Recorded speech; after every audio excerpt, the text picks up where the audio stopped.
اعوذ باللہ من الشیطان الرجیم بسم اللہ الرحمن الرحیم۔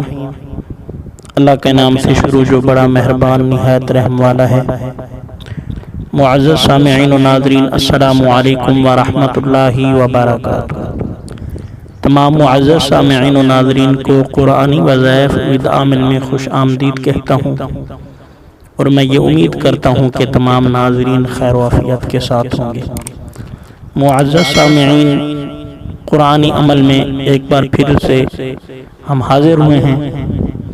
آج کا عمل سورۃ الکوثر کے متعلق ہوگا، جو اللہ تبارک و تعالیٰ نے اپنی لا ریب کتاب قرآن مجید فرقان حمید آخری پارہ میں، یعنی سب سے چھوٹی سورت جسے کہا جاتا ہے سورۃ الکوثر،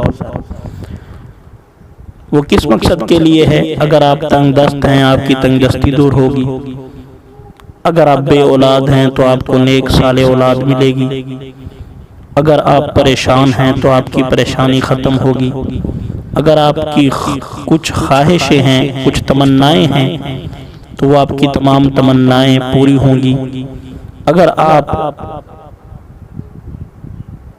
کچھ چاہتے ہیں ایسا کہ وہ ہو جائے، یعنی شادی کرنا چاہتے ہیں، رشتہ چاہتے ہیں، تو آپ کو وہ بھی اس صورت کے برکت سے عطا ہوگا۔ معزز سامعین، آپ نے 7 مرتبہ سورۃ الکوثر پڑھنی ہے، اول آخر 3 بار درود پاک پڑھنا ہے، اور میٹھی چیز پر دم کر لینا ہے، اور وہ میٹھی چیز گھر میں استعمال کی بھی ہو سکتی ہے یا کچھ مٹھائی بھی ہو سکتی ہے۔ مثال کے طور پر چینی پر دم کر لیں۔